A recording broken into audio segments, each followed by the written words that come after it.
Muy buenas noches, bienvenidos a un programa más de Primer Plano. En esta ocasión, de entrada, vamos a tocar un tema que casi es obligado, ya desde luego que ustedes como televidentes han leído suficiente, queremos discutirlo simplemente, el tema del asesinato de Luis Donaldo Colosio hace 20 años. Como digo, el aniversario nos obliga. Son muchos los temas, o bueno, varios los temas. Yo propongo, para iniciar la discusión, dos. En primer lugar, ¿quién tomó la decisión de quitarle la vida a Colosio, que sigue siendo un tema políticamente muy importante, porque el grueso de la población mexicana no cree que haya sido un solo asesino, en este caso Aburto, sino que hay muchas fuerzas detrás, hay una conspiración, así como en el caso de Kennedy. Ese es un punto. El otro es lo que pudo haber sido y no fue. Los personajes cercanos a Luis Donaldo Colosio nos han dicho de diferentes maneras a lo largo de estos días que si Luis Donaldo hubiera llegado a la presidencia de la República en diciembre de 1994, el país hoy sería distinto. Que en el discurso que él pronunció en el Monumento a la Revolución el 6 de marzo de hace 20 años, está contenido un proyecto de transformación política de México. Yo tengo mis dudas, pero se puede discutir. El tema, como digo, da para muchos más áreas, matices, etcétera, pero empecemos la discusión. Pues tomo las dos que pones sobre la mesa. Esta idea así un poco compasiva de que el mundo hubiese sido diferente con Colosio, lo tienen muchas sociedades. Por ejemplo, en Estados Unidos siempre les queda esta idea de que si Kennedy no lo hubiesen matado, hubiese habido un Estados Unidos mucho más compasivo y entonces las cosas hubiesen sido infinitamente mejor de lo que fueron. Hay una tradición en la izquierda que ejemplifica muy bien Padura cuando habla de Trotsky en este libro de los hombres que amaban a los perros. Si a un sector de la izquierda le queda esta especie como de lectura alterna, es decir, si en vez de Stalin hubiera sido Trotsky, sí, el timonel de la Unión Soviética, a lo mejor hubiésemos tenido un comunismo diferente y otra cosa hubiese ocurrido. Algo así leí, por ejemplo, en el artículo de quien fue nuestro compañero aquí, Agustín Basabe, hace unos días sobre Colosio, es decir, las reformas hubiesen sido mucho más rápidas, las democráticas, y la crisis económica que tuvimos en los 90, en 94 concretamente, no hubiera tenido el impacto que tuvo con Zedillo. Pero bueno, son lecturas alternas como de consolarse o de contar una historia alterna que pues es imposible probar. Pero como todos ellos sufrieron la pérdida de Colosio, tiende a verlos uno, por lo menos yo, con esta especie como de simpatía, ¿no? Como de empatía, decir, bueno, mire, usted discuta todo lo que quiera del mundo que pudo haber sido y no fue, lamentablemente ahí quedó. Tomo la cuestión de opinión pública, que me parece absolutamente dramática. 20 años después, lo decías tú, una encuesta de Buendía Laredo publicada en el Universal este fin de semana, es el 57% no cree que haya habido un asesino solitario. Esa tesis no se la come. Y me parece bajo, ¿eh? 57 dice. Pues el fracaso de las instituciones mexicanas. La gente dice, pues no te creo. Y hay en la encuesta también esa del Universal, 27% que no cree que Aburto haya sido, o el Aburto que esté en la cárcel, que haya sido el responsable material del asesinato. Tenemos pues 20 años después una enorme suspicacia de la gente con las instituciones de justicia. Sí. En esto de que si hubiéramos tenido un país diferente con Colosio, en realidad no lo podemos saber, desde luego es contrafactual y siempre se pueden hacer ejercicios en el sentido de que su programa era dinámico, pero hay que considerar algo. Primero, era una tradición del sistema político mexicano, quizá lo sigue siendo, sí, el que uno es el candidato y otro es el presidente. Incluso se hablaba de doble destape. Recordemos Echeverría junto con López, con Díaz Ordaz, y luego de pronto da el cambiazo mientras es candidato y hace un minuto de silencio por los estudiantes del 68. Y luego sale con otra cosa diferente de todas maneras, ¿no? Un programa distinto que no era bien visto por Díaz Ordaz. Recordemos a Miguel de la Madrid arrepintiéndose de haber seleccionado a Carlos Salinas de Gortari, aunque luego ya dijo que su cabeza ya no daba para más, pero primero dijo que se arrepentía de Carlos Salinas de Gortari. Es decir, de pronto el candidato y la trayectoria que le hemos conocido puede no coincidir con la de un presidente. Los discursos de todos los presidentes hablan de democracia, es decir, el discurso de Colosio en ese sentido no era tampoco tan particular en relación con lo que habían dicho muchos otros presidentes antes que él. Y luego el realpolitik se impone, y luego las fuerzas, los poderes fácticos, el propio partido, y de pronto a lo mejor, aunque les concedamos que tienen la intención de hacer un proyecto determinado de cambio, a la mera hora no lo pueden hacer. Y lo que de todas maneras sí podemos recordar de Colosio es que empezó con un discurso y cuando surgió el levantamiento zapatista cambió radicalmente su discurso. Sí. Ese discurso famoso el 6 de marzo que dicen, miren cómo estaba muy crítico desde luego, no era el que tenía cuando fue candidato en noviembre del año anterior, de 93. Incluso su primer lema de campaña, recordemos, era vamos por más progreso, asumiendo que había sido exitoso el sexenio de Salinas. Claro, cuando sale lo del zapatismo y se ve lo de los indígenas y todo eso, pues ya no podías decir que era muy exitoso el sexenio de Salinas y entonces convierte en su discurso uno mucho más crítico. Entonces, en realidad, esa especulación es difícil de sostener. Sí, la historia contrafactual, que de todas maneras nos ayuda.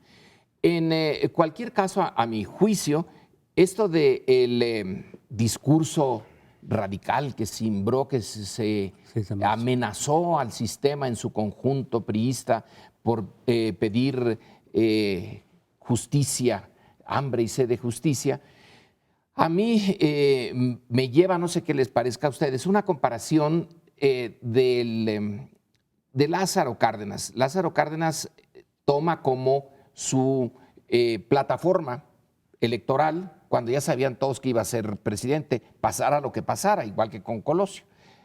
Bueno, salvo que lo maten, pero si no lo hubiera matado, hubiera sido presidente. Toma el plan sexenal en donde, de hecho, ataca la política que estaba siguiendo en ese momento el país y que era una política, sobre todo de calles, que ya no quería la reforma agraria, que ya quería disminuir eso, que ya quería disminuir el activismo de los obreros, etcétera. El plan sexenal es exactamente lo contrario. Y sin embargo, nadie lo mata. Y vaya que si Calles mataba, porque cuando alguien le estorbaba, como es el caso de Serrano o de Gómez, pues los mandó al otro mundo sin mayor problema. Entonces ahí está un ejemplo de un discurso muy radical que no pasa nada porque no se lo creen. Nadie cree que Cárdenas realmente vaya a hacer la reforma agraria. Y luego está el otro punto en favor de lo de Colosio, que un personaje casi desconocido como era Cárdenas, una vez que está al frente de las instituciones, realmente sí da un vuelco. En el cardenismo se pueden ver las dos cosas, que el discurso doble en el caso mexicano es casi tradición nacional. Así que nadie puede decir, dicho ese discurso se condenó a muerte. Pues no, porque lo más seguro es que no llevar a cabo lo que decía en el discurso. Pero lo otro es que si un individuo que de bajo perfil, cuando llega a la posición más alta, puede, no es necesario, significar un cambio. Sí, pero ciertamente queda todo esto en el terreno de la especulación. Lo que sí me parece absolutamente claro es que el asesinato de Colosio marca la quiebra moral del salinato. Es decir, a partir de ese momento, haya o no sido responsable, digamos, como instigador del complot, licenciado Salinas, queda claro que en ese momento su sexenio ya no tiene arreglo. Un sexenio que arrancó en fase ascendente, termina con una quiebra moral absoluta. Hasta la fecha, como decía hace un momento, las encuestas siguen responsabilizando en gran medida al poder de lo que ocurrió y de no haber esclarecido los hechos. Por tanto, creo que ahí tenemos un dato fundamental y que las cosas hubiesen sido menos tormentosas, pues sí, ciertamente si no matan al candidato, hubiéramos tenido solamente Chiapas y no sé si hubiese ocurrido lo de Ruiz Massieu porque nadie lo puede saber, pero que fue un año de profunda descomposición y que dejó a la luz de, digamos, viva las insuficiencias de una procuración de justicia absolutamente motivada por razones políticas, ni investigando el asesinato del candidato al PRI pudieron demostrar profesionalismo, coherencia, manosearon la investigación, hicieron toda clase de arbitrariedades, lo cual, por supuesto Salinas argumentará otra cosa, llevó a que su gobierno perdiera absolutamente toda la credibilidad que tenía en algunos sectores. Eso de que el 56% no cree en el asesino solitario me parece poco, porque encuestas anteriores de otros años decían que 95, 96, 97% pensaban que había sido asesinado por órdenes de alguien, Lo que pasa es que hay no como lo un del 20 y tantos por asesinato. ciento de los jóvenes que ya no se acuerdan de eso que ha pasado hace Probablemente, 20 años. y entonces ya les parece Ya no saben, válida no la tienen. tesis del asesino solitario, pero en realidad en los primeros años después de que ocurrió esa muerte, pues creían en el asesinato solitario 2 o 3%, 4%. Sí es cierto, como lo ha señalado la semana pasada Sergio Sarmiento, que de todas maneras es muy raro que un asesinato de esa magnitud estuviera tan poco cuidado, que Aburto llevaba una pistola vieja con solamente 4 balas viejas que podían fallar, que no sabía bien dónde estaba Lomas Taurinas, que desde Lomas Taurinas hubieras podido perfectamente matar al candidato con un francotirador en lugar de que llegó en camión, el Aburto. O sea, muchas cosas que dices, oye, pues qué descuidados, que uno podría decir, pues a lo mejor sí es cierto lo del asesino solitario, pero por otro lado hubo muchas cosas alrededor que te llevan a sospechar que no. Recordemos que había alguien ahí en Lomas Taurinas manchado de sangre, lo captura un policía de Tijuana, le hacen la prueba El radisonato. que sale positiva, pero luego desde el centro le ordenan dejarlo libre y luego ese individuo aparece muerto. O sea, hay muchas cosas, hay muchas muertes alrededor, no nada más la de Ruiz Massieu, que seguramente fue una vinculación o un derivado. Podemos especular de lo de Colosio, seguramente sabía demasiado, como dicen por ahí, porque también es una muerte extraña en todo caso, ¿no? No tenía mucho sentido así, porque sí, la muerte de Ruiz Massieu. Pero en todo caso hay muchas muertes alrededor de lo de Colosio como para pensar que realmente fuera un asesino solitario enloquecido. Ahora, esta circunstancia tan peculiar, el sistema hacía mucho tiempo que no tenía asesinatos. ¿Cuándo fue el último asesinato que nosotros conocemos y podemos documentar? Intento de asesinato. Fue, ¿cuál? El de Ávila Camacho, por ejemplo, que no se llevó a cabo porque le falló la puntería al teniente de la Lama, pero de no ser por eso, ahí tenemos un muerto. Luego se habla de ciertos intentos, incluso yo he conocido de alguien del Estado Mayor que me dijo contra Cedillo, pero en general el sistema resolvía sus problemas anulando de otra manera, no de esa magnitud. Sí hizo un cambio, pero a mi juicio el cambio principal, la razón del cambio está en el zapatismo, como dijiste. Si no hubiera venido el movimiento zapatista, Colosio no cambia de discurso y sigue un discurso ramplón de que íbamos bien. Es en función del zapatismo que todo cambia, es en función del zapatismo que se dice Camacho es el que está ahora queriendo quitarlo, desplazarlo. Históricamente el momento importante es el zapatismo. Ahí sí hay una voluntad de cambio que no se llevó a cabo porque no tenían la fuerza suficiente. Pero ahí está, es el trasfondo de Colosio, es el zapatismo y el cambio en ciertas reglas, pero no tanto Colosio mismo. No, claramente lo que cambió fue eso. Y es interesante ver la dinámica posterior que tuvo el PRI. Los dos grupos que se confrontaban, el camachismo y el colosismo, quedaron completamente dispersos. Camacho evoluciona hacia el centro democrático y después va hacia la órbita de la izquierda, y una buena parte del colosismo como expresión política dentro del PRI se fue fragmentando. Alfonso Durazo está en el Movimiento Ciudadano y hubo una dispersión absoluta de lo que fue el colosismo, abriendo paso a nuevos grupos que poco a poco fueron asumiendo efectivamente el control del revolucionario. Y quiero recordar una cosa que no me parece que haya sido casualidad. El día 22, o sea, un día antes de la muerte de Colosio, Camacho se deslinda completamente de su intención de ir a la presidencia. Es decir, los días previos, los meses previos, había mantenido la idea de que a lo mejor iba al IFE, que tenía que hacer el comisionado en Chiapas en el IFE, y decía que el equipo de ASPE iba a quedar en Hacienda. ¿Qué tenía que estar haciendo eso un comisionado? No quiero sugerir con esto que Camacho haya sido el asesino, pero también me parece demasiada casualidad que después de haber estado jugando, ¿no?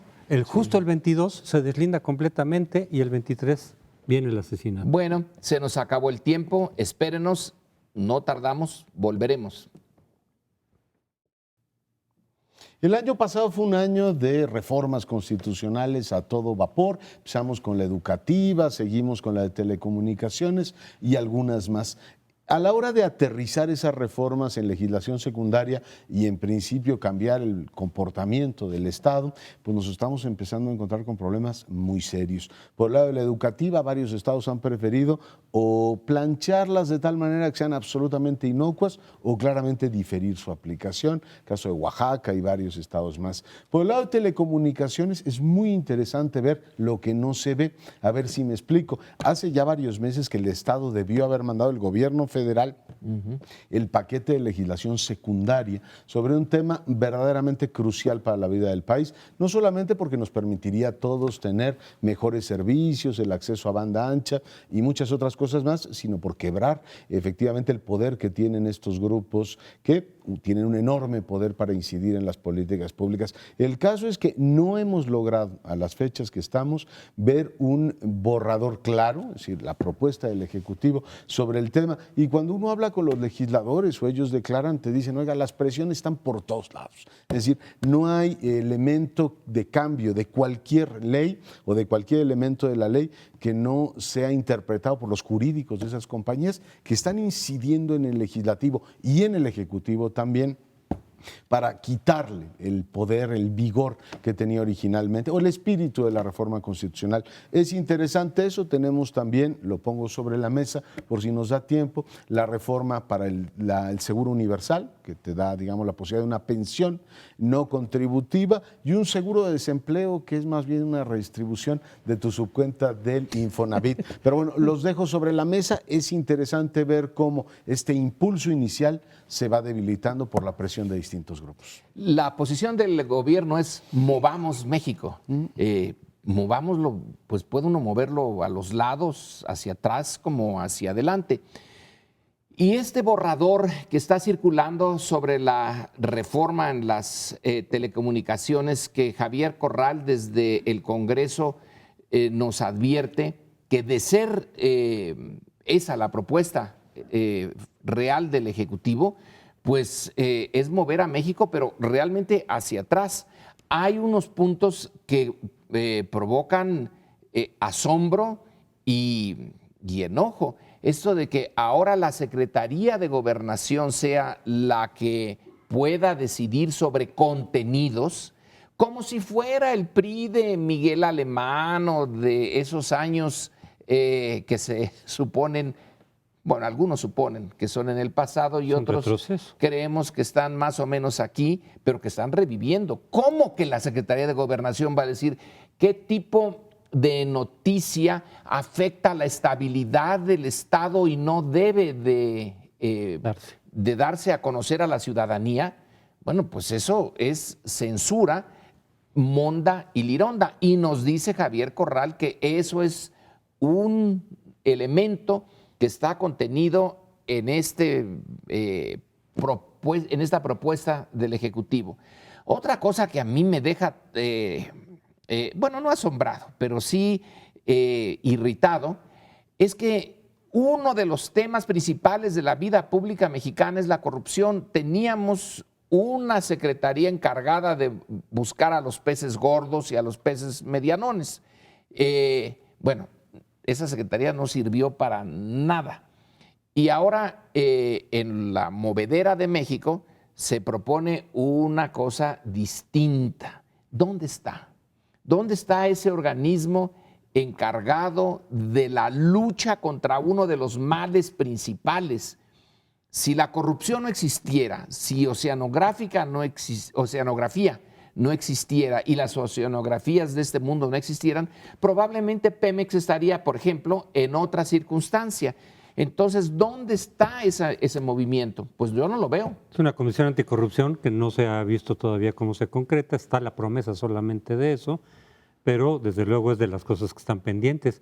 El año pasado, cuando se estuvieron discutiendo las reformas constitucionales, siempre se dijo, porque es natural, sí, pero aguas con las secundarias, porque en las secundarias es donde se puede desvirtuar todo, es donde se pueden cambiar las cosas, donde se puede entorpecer la aplicación, el aterrizaje de los grandes principios que se establecen en la reforma constitucional. Y eso es un poco lo que estamos viendo, esa dificultad. Y es ahí donde los poderes fácticos intervienen. Pueden quedarse incluso callados y hasta saludar la reforma constitucional para decir estamos con el progreso del país, para que se vea que nosotros no estamos entorpeciendo. Pero luego se meten en las secundarias para tratar de desvirtuar. Y no tenemos que esperar incluso a las que vienen o a las que se están discutiendo para ver cómo se puede dar ese deslave de las reformas. La misma de educación ya está bastante deslavada. Totalmente. Incluso algunos estados ya dijeron que ahí no se va a aplicar, entre otros Oaxaca, donde en realidad quien gobierna es la sección 22 del CENTE, y Gabino Cue pues, ha estado ahí pintado en la pared todos estos años. Ahí ya no va a funcionar la reforma educativa, no va a haber evaluaciones, no va a servir de nada. Pero los tiempos también, los tiempos que se van retrasando. De tantas reformas se ha dicho que una que no se puede dar el lujo, de muchas otras desde luego se podrá decir, no se puede dar el lujo de retrasarse la reforma electoral, porque la reforma electoral tiene los tiempos, va a empezar los tiempos ya de organización, de capacitación de la gente que a su vez habilita a los ciudadanos, etcétera, para la elección del año que viene en 2015. Y la reforma secundaria, que exige una gran cantidad de cambios y ajustes, la reforma electoral, está pendiente. Se está nombrando a los nuevos consejeros del INE, estamos en ese proceso. Pero la parte de la ley secundaria, que son varias, son 4 por lo menos, más ajustes en muchas otras, pues no parece avanzar tampoco. Sí, lo que pasa es que este discurso del Moviendo a México, que fue muy eficaz el año pasado para explicar el Pacto por México y las grandes reformas constitucionales, está llegando a una situación paradójica, porque ciertamente el propio gobierno, que tiene un interés muy particular en que esas reformas, siguiendo la teoría que ellos mismos usaron, si aprobamos las reformas este país va a crecer al no sé cuántos %, pues resulta que el efecto benéfico de la reforma de telecomunicaciones, si no se aplican secundarias que permitan competencia, pues el común de los mortales va a decir, oiga, yo sigo teniendo el mismo servicio de toda la vida y no hay inversiones en este país, que es el drama, seguimos creciendo al 1%. ¿Por qué? Los grandes jugadores te dicen, oiga, pues ya que tenga usted arreglado el patio, me avisa y con mucho gusto entro. Está la energética, que la atoraron, ahora están como moviéndola porque el PAN se enojó por lo de oceanografía, no deja de ser bastante sintomático, que le sacaron un asunto de corrupción y dijeron, no, arrégleme ese asunto y después ya seguimos con la reforma energética en su fase secundaria hasta que no estén claramente establecidas las normas para que lleguen los inversionistas extranjeros. Ahí está la presión ya sobre Pemex de la ronda 0, no va a funcionar. Entonces yo me pregunto, a ver, si el 14 está tan, digamos, lento económicamente como estuvo el 13, pues yo no sé el proyecto del presidente a dónde va, pero o le mete un impulso y además hace o entona exactamente el mismo discurso que el año pasado de todas las fuerzas políticas deben apoyar la transformación, o los poderes fácticos finalmente van a decir, ¿sabe qué? Vamos a seguir haciendo los negocios como toda la vida y vamos a optar por el gatopardismo y consumidores, economía nacional, y el efecto benéfico que se esperaba habrá quedado absolutamente diluido. Hay una teoría entre los que trabajan el tema de las transiciones, de las grandes transiciones políticas, que una vez que esto se inicia, o avanza y a un ritmo muy bueno, o hay un retroceso, pero no se puede quedar en algún puntillo ahí en el medio. Quizá lo mismo se puede decir de las políticas de Peña Nieto. Llegó realmente partiendo plaza, puso su Pacto por México espectacular, ahora sí, a moverlo a México. Pero estamos en el segundo año y vemos que se está moviendo ya muy lento y que en algunos casos no se movió, nada más se dijo que se iba a mover y no se movió.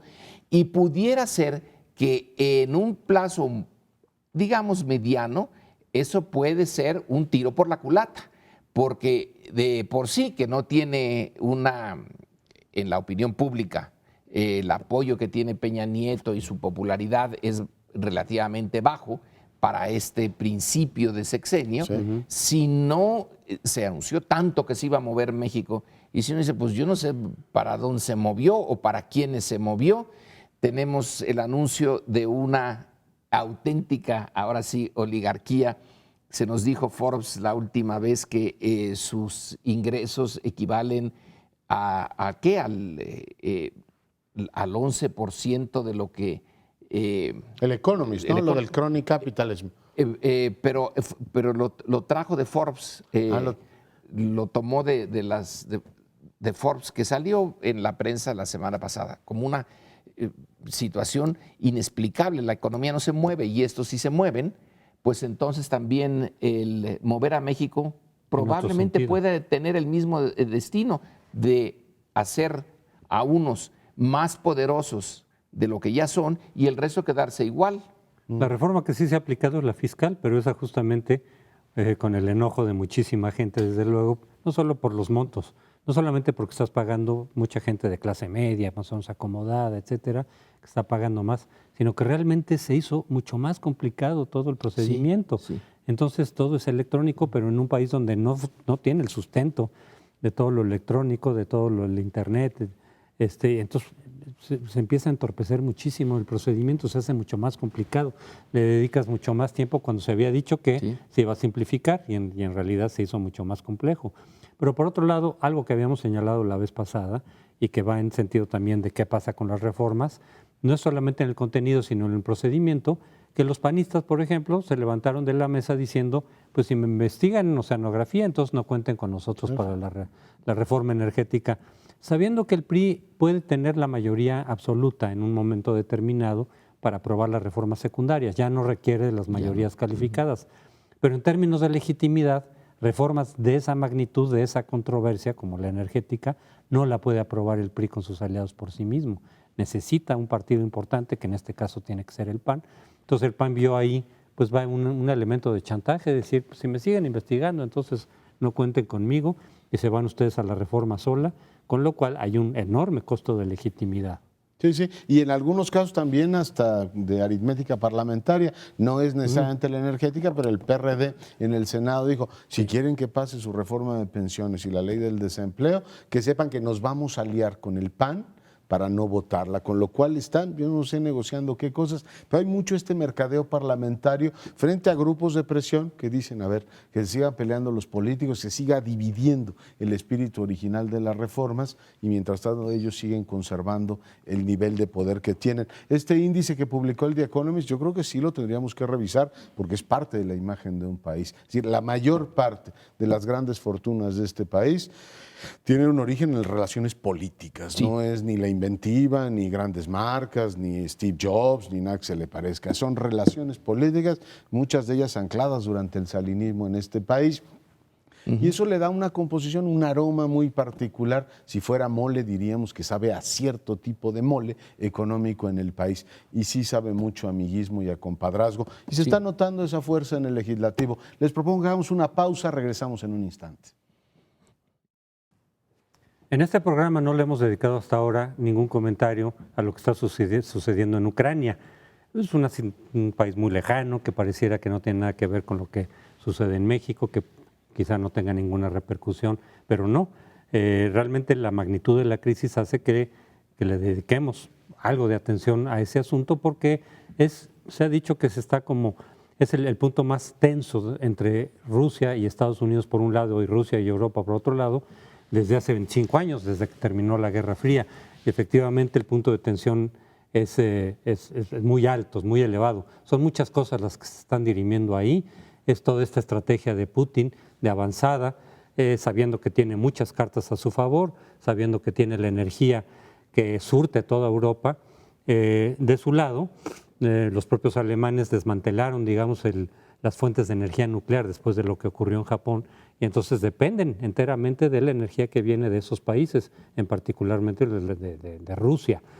De tal manera que Putin hizo sus cálculos y se aventó, se lanzó a propiciar, digamos, este plebiscito que la semana pasada abrumadoramente votó en favor de liberarse de Ucrania, la península de Crimea en particular, con una población del 60% de rusos o rusoparlantes, y pedir su anexión a Rusia.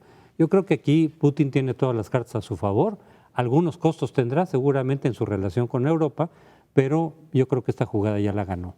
La política del realismo es la que está aquí saliendo airosa. Morgenthau y el realismo político. Los países buscan su interés nacional por encima de cualquier otra consideración. Yo veo en el caso de Rusia y de Crimea, lo veo con una visión, les ofrezco que es una manera de verlo, no es la única explicación, una visión histórica. A Crimea la han defendido los rusos de una manera costosísima, salvaje se podría decir. En el siglo XIX, cuando la defendieron contra ingleses, contra franceses, contra turcos, y sobre todo la defensa de la Segunda Guerra Mundial, que les costó cientos de miles de bajas a los rusos, enfrentar a los alemanes, rumanos, porque eran sus aliados principales, italianos, y el cerco de Sebastopol hasta el fin lo tomaron con muchísima dificultad. Rusia tiene que pensar, y eso lo debemos de tener con plena conciencia nosotros, que después de la Segunda Guerra Mundial y después de los millones que le costó sobrevivir a ese asalto alemán, su zona geográfica inmediata la tiene que defender a como sea. No hay ninguna otra explicación. Ahora bien, cuando la Unión Soviética se fue cayendo y desapareció, Estados Unidos se comportó con Gorbachev de una manera muy dura.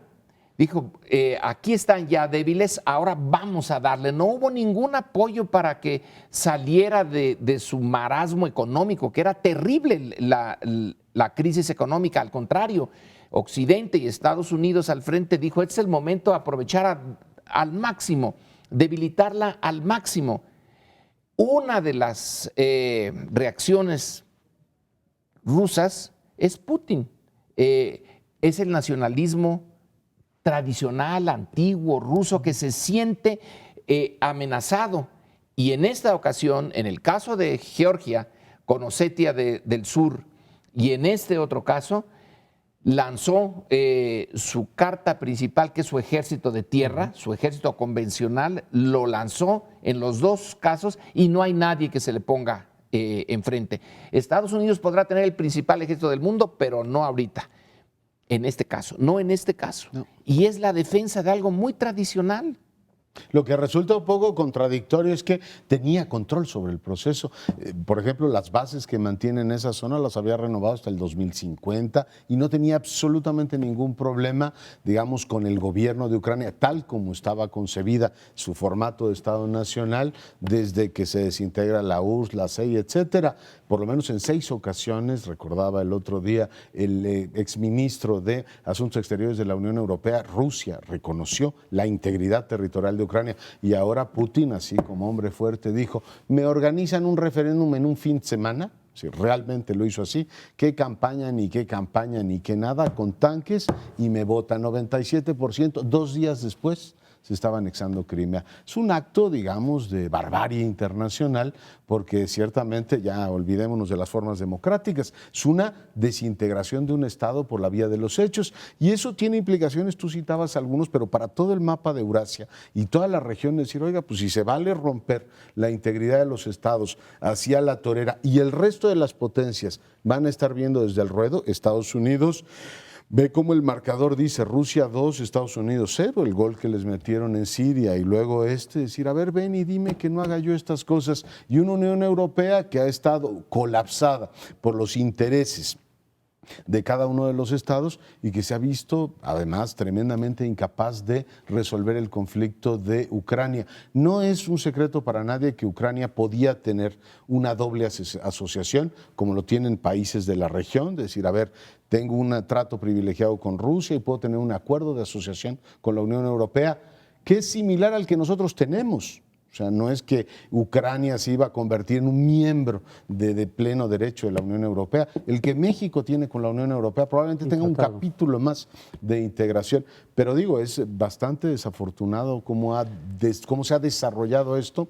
Y bueno, pues Putin sigue optando por este discurso de poder puro, mientras sigue teniendo severos problemas de legitimidad interna. Recordamos las últimas protestas por la elección que lo llevó al poder. Y por otro lado, la debilidad de la economía rusa. A menudo se nos olvida, hablando de la Realpolitik, que la economía rusa como PIB es del tamaño de la economía italiana, no es mucho más. Por tanto, pues sí es mucha fortaleza, mucho vigor hacia afuera, pero no parece que en el largo plazo sea algo sostenible como, digamos, gran política para toda la región de Eurasia. Pero yo quisiera ir a uno de los puntos que me parece que es el meollo también de porque hay muchas maneras de abordar el problema, hay cuestiones geoestratégicas, geopolíticas, militares, de derecho internacional, etcétera, pero decir, ¿no tienen realmente los pueblos su derecho de autodeterminación? ¿No es parte de lo que eventualmente se refiere? No voy a defender la forma en que lo ha hecho Putin, en lo que lo hizo así con el ejército detrás y en muy poco tiempo, pero si realmente ahí hay una población rusa mayoritaria, que incluso se sintieron ofendidos cuando Nikita Khrushchev los regaló a Ucrania, sí, aunque eran parte todos de la Unión Soviética, pero en 1954 se los regalan y dicen, bueno, pues ¿por qué nos regalan si nosotros somos rusos y nos sentimos rusos mayoritariamente? No tienen derecho eventualmente a decir, oigan, pues nosotros nos sentimos mucho más cómodos, más cercanos, más identificados acá con los rusos de los que somos parte que con Ucrania. Y yo esto lo planteo no solamente para Crimea, sino para muchos otros pueblos. Sí. Hay críticas en este sentido de la posición de Naciones Unidas, de Estados Unidos, de Europa. Por ejemplo, Cristina Kirchner dijo, pues ¿qué no hicieron un plebiscito en las Malvinas, donde la población es anglófona, y la mayoría quiere seguir perteneciendo a Inglaterra a pesar de la distancia que existe territorial, y sin embargo ustedes ahí no tuvieron ningún problema, y se ha dicho que también en la separación de Kosovo apoyaron que se hiciera esta... Es decir, bueno, más allá de los dobles cartas y los dobles discursos que juegan los actores políticos y que ya conocemos, yo pregunto si también hay un elemento de autodeterminación de los pueblos en el caso de Crimea, sobre todo al ver la respuesta en el plebiscito, que se debió haber llevado más tiempo el plebiscito, a lo mejor en otras condiciones, seguramente, pero el 80% participó y de ese el 97% dijo, sí queremos pertenecer, regresarnos a Rusia. Y insisto yo, porque les ha costado mucha sangre a los rusos, y los rusos, Putin también puede decir, oiga, Ucrania tenía un gobierno y se lo quitaron a base de una serie de movilizaciones, sí, en Kiev.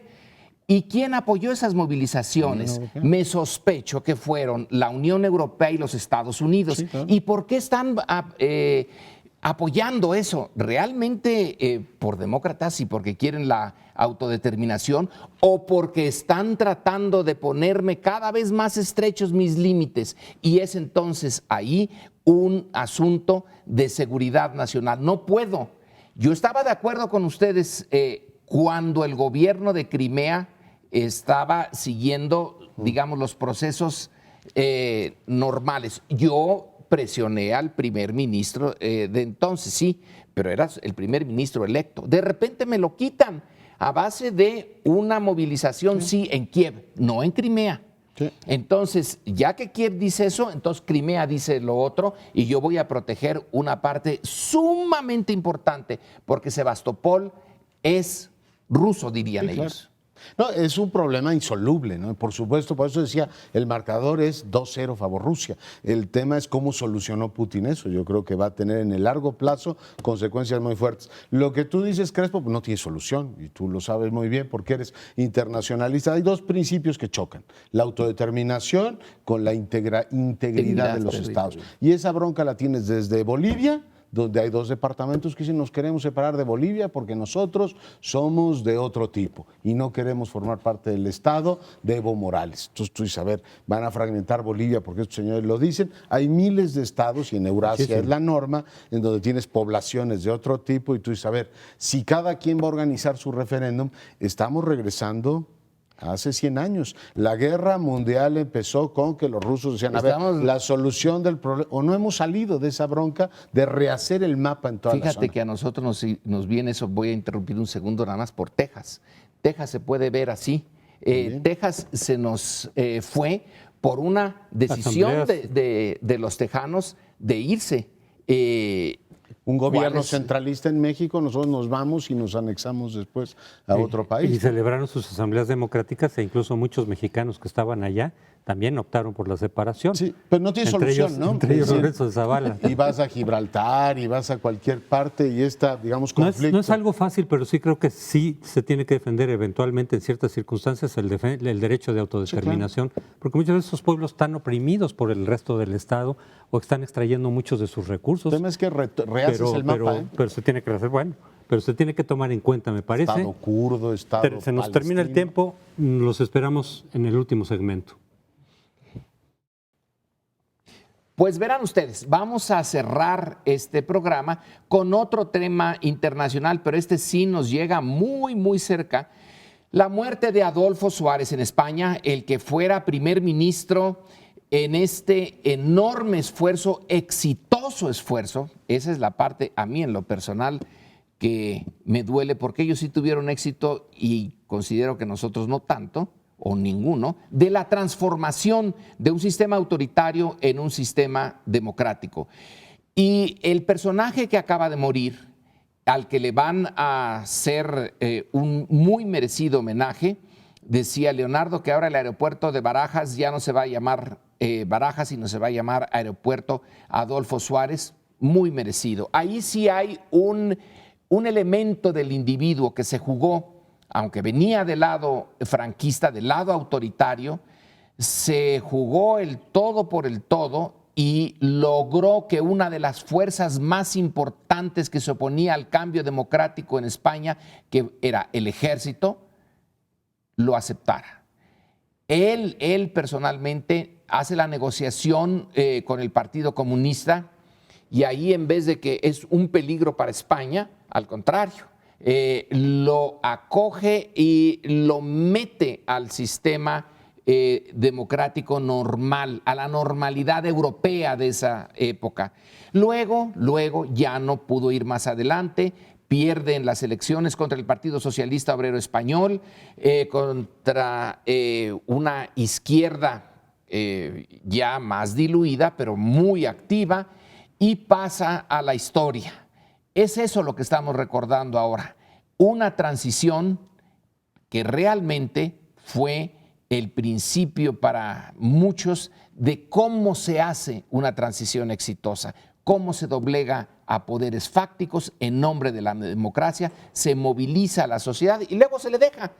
Ya, se deja, se va uno a las márgenes de la historia, pero cumplió su papel.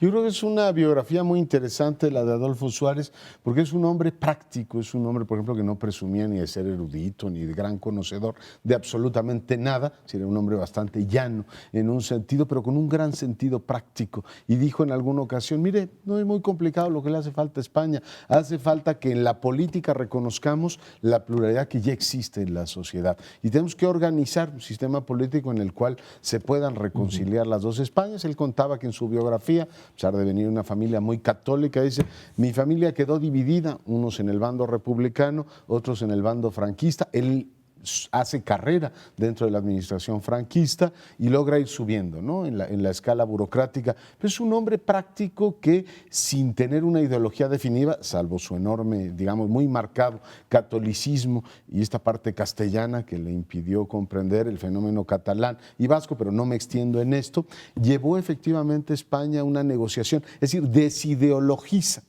y ve la política de una forma práctica, cosa que la mayor parte de los franquistas no podían hacer. Cuando Arias, que era el anterior presidente del gobierno, le dicen hay que legalizar el Partido Comunista, dicen ni hablar, o sea, ni piensen en eso. Y él, en una forma bastante práctica, por cierto, muy bien relatada en un libro de Javier Cercas que se llama La anatomía del instante, dice, para que este invento funcione, hay que acercar esas partes. Y si queremos darle efectivamente el principio de legitimidad a la democracia, los comunistas que hicieron una contribución decisiva en la defensa de la República y en la lucha antifranquista, deben venir y legitimar este régimen. Creo que se merece los honores que le han tenido. Por supuesto, es un hombre que tuvo éxito en su empresa histórica, pero el final de su gobierno fue desastroso. Él termina con el golpe del 23F. Lo reemplaza Calvo Sotelo y políticamente en ese momento no valía, todavía circulaban las pesetas en España, más de 2 pesetas, ¿no? El prestigio de Suárez. Sin embargo, logra efectivamente dejar un legado que hoy todos los grupos políticos le reconocen. Sí, fue muy importante el papel que tuvo él para conciliar a las diferentes partes, pero creo yo, sin demeritar el trabajo político, a final de cuentas él estaba a la cabeza del gobierno español en ese momento, sin demeritar la labor política de Suárez, yo creo que todas las partes pusieron de su parte. Alguna vez tuve la oportunidad de platicar con Carrillo y le preguntaba la pregunta clásica, ¿cómo es posible que el Partido Comunista, el líder del Partido Comunista, haya aceptado la monarquía si iban exactamente en contra? Ustedes eran los republicanos. Bueno, es que todos estábamos cediendo una parte, así como también la derecha, el franquista y el ejército aceptaron a final de cuentas que nosotros nos integráramos y aceptaron, digamos, el derecho de huelga que antes no se aceptaba con los franquistas, pues ellos estaban poniendo de su parte, pues nosotros pusimos de nuestra parte el aceptar la monarquía, siempre y cuando fuera constitucional, por supuesto, pero cedimos algo que para nosotros era fundamental, era una cuestión de identidad, de tal manera que pudiera salir adelante esto, porque me recordaba algo que debe haber estado presente en todos los actores políticos, de lo contrario, pues esto nos llevaba de nueva cuenta a un riesgo de revivir la guerra civil. A final de cuentas, si lo que había suspendido la guerra civil era el franquismo, de mala manera, por supuesto, pero las partes estaban ahí todavía, estaban las corrientes y las rivalidades. Si no poníamos cada uno una parte, si no cedíamos algo importante de nuestro ideario, pues esto podía desembocar en una nueva guerra civil, que creo que eso es lo que nadie quería en ese momento. Entonces se logró a final de cuentas sacar adelante esa transición. Por la guerra civil, por el temor a la vuelta a una confrontación así, es que esa derecha española fue capaz de hacer lo que la derecha mexicana no. La derecha mexicana nunca ha querido realmente ceder, que cedan los otros, pero no ella. Y ahí es donde la transición mexicana, a mi juicio, acepto que puede estar equivocado, ahí es donde se frenó. En el momento en que se decide desaforar al líder de la izquierda mexicana en el gobierno, en la segunda mitad del gobierno de Vicente Fox, es cuando se hace lo que no se hizo en España, lo que hizo Suárez, ser capaz de decir, bueno, vamos al caso extremo, al Partido Comunista, y vamos a darle las garantías. Y el Partido Comunista toma, como ya se dijo aquí, la vía de la política y ya no de la violencia.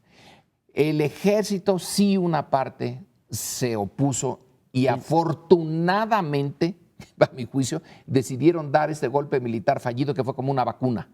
Una vez que fallaron, que ya no pudieron, ahora sí, todo el ejército se queda dentro del sistema. Tiene España muchos problemas económicos enormes ahorita, pero ya no tiene el problema de la transición. Nosotros, en cambio, tenemos problemas económicos que no despega y tenemos el problema de que una parte del espectro político mexicano considera que la transición fracasó.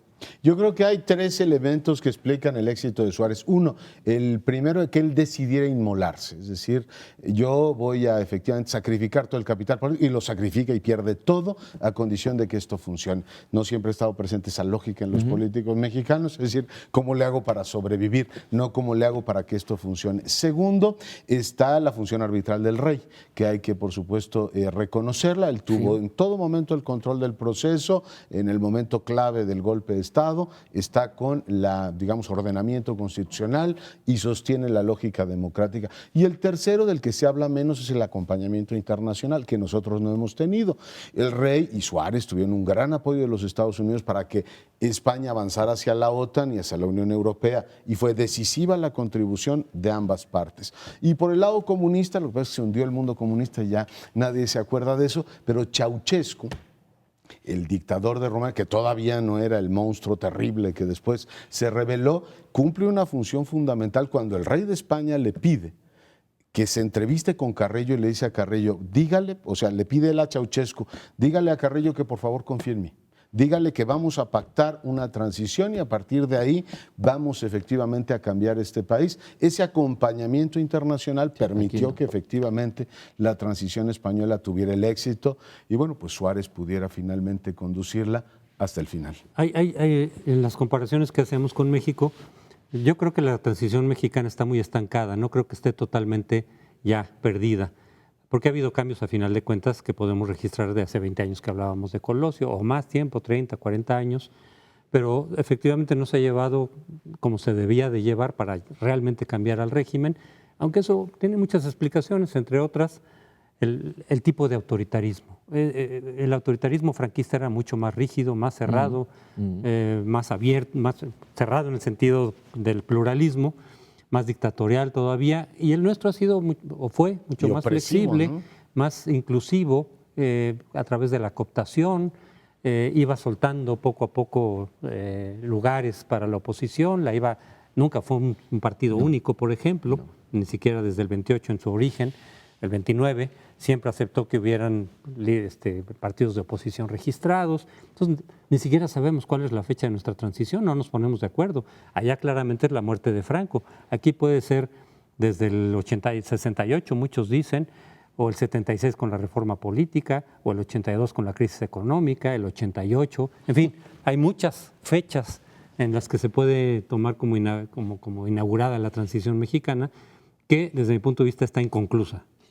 Bueno, eso no sabemos cuándo empezó y no sabemos cuándo va a terminar. Yo pienso que ya se acabó esa posibilidad, tú no. En España sí saben también cuándo terminó, cuando el golpe de Tejero fracasa y ahí. Pero bien, terminamos, la semana entrante los esperamos.